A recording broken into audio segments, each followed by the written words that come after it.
So I wanted to talk about Triple G Canelo 3 for a few minutes, what my thoughts are, and kind of give you. Look, man, I watched both press conferences and the weigh-in since, or not the weigh-in, the face-off since I've been home, and I mean Golovkin looks more or less like he's just there to do a fucking job. He's coming in there in his Billy Bat suit, you know what I'm saying, and Canelo's up there running. He's like, hey, man, this is just business for me. I'm trying to, it is what it is. He's like, I don't know why he's calling me all these names, but hey. So that tells me three things. Let me tell you a couple of three things. He's in Canelo's head. And the reason he's in Canelo's head is because Canelo knows that Golovkin's not a guy that's gonna bend or break. He's not gonna, just like Bivol, he's not gonna fall into the hype. He's not gonna, pay attention to what fucking people are having to say. Oh, Canelo's this great fighter and all that. Golovkin don't give a shit about that. As far as Golovkin's concerned, he's 2-0 against Canelo. And I agree with him on that. He owns real estate in Canelo Alvarez's head. This is why you see Canelo acting an ass at the fucking press conference and Golovkin's just cool, calm, and collective. And another thing I wanted to talk about was the Ryota-Murata fight. Now, that Murata's a tough customer. It's not like Murata's a tough dude. He'd been in, he hits hard. He's an Olympic gold medalist. So it's not like Golovkin went in there with some slouch. And he had a title. He had the WBA title. So it's not like Golovkin was fighting some slouch. And let's also keep in mind that going into that Murata fight, Golovkin hadn't fought since December of 2020. So he was coming off he's 40 years old. He was coming off an 18 months layoff, and he lost, 2 rounds in that fight? Early on, shaking off the cobwebs, and after once round 4 came around, it was all Triple G. So I don't know. I heard a lot of people say, well, he didn't look so great against Murata. He lost 1 or 2. He lost 2 rounds. And he hadn't fought in 18 months.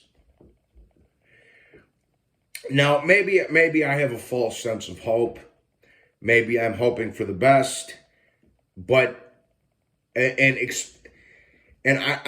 think Canelo has a little bit of a chip on his shoulder due to him getting dominated by Bivol. I mean, as I said before I went away, Dimitri Bivol was going to make Canelo look like... I said this, prior to me going to the camp.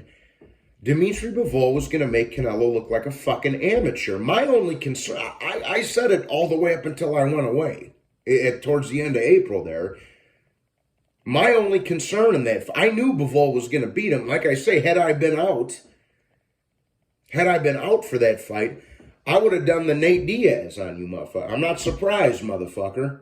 You know what I'm saying? I called it since day one, and I'm not surprised that Bivol beat him. My only concern in that fight was him getting a fair shake on the scorecards, and he did, and Bivol did almost get fucked over.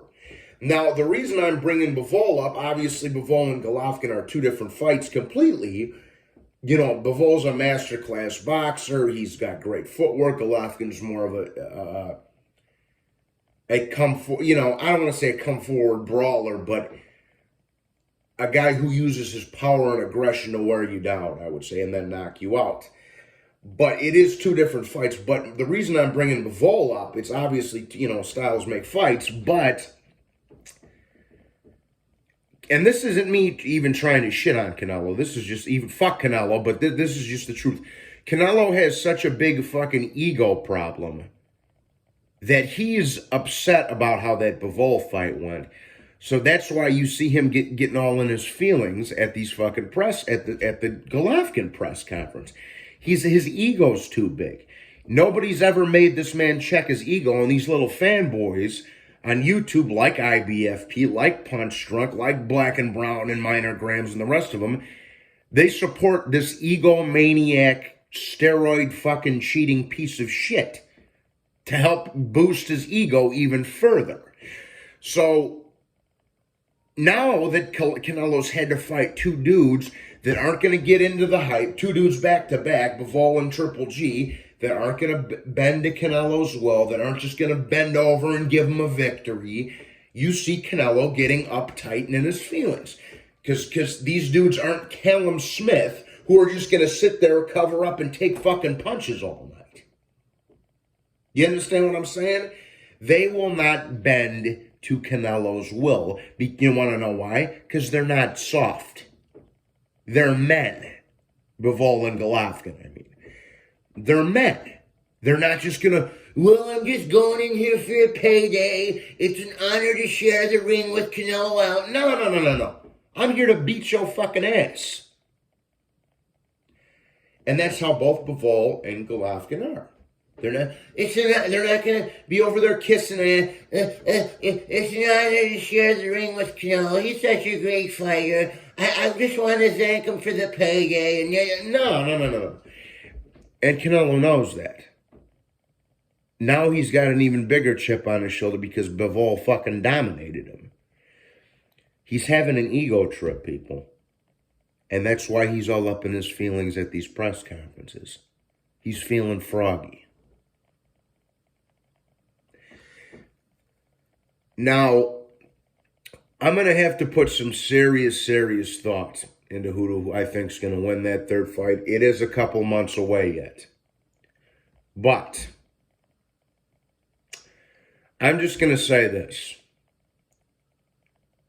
If I were to pick today, and this isn't my official pick, but if I were to pick today, because body language tells me a lot. Like I say, I'm Sicilian, man. I'm great at reading people's body language.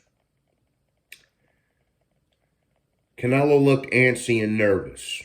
Golovkin looked calm and collective in his fucking gray and black Billy Bat suit. You know, go home and get your fucking shine box. That's all I'm going to say. And then when they were having the face-off, Canelo was all trying to... And Golovkin just he did the Michael Myers and gave him the side tilt like, really? I'm not going, bro. Yeah, Canelo was all huffing and puffing in Golovkin's face, and Golovkin just was looking at him like, he gave him the Michael Myers head tilt. Really, bro?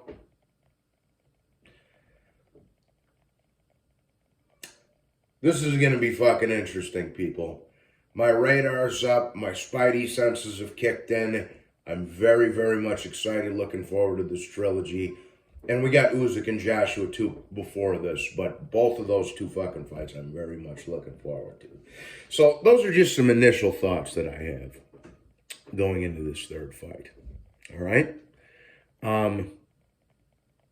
And I'm just going to keep a small grin on my face for now and not say too much.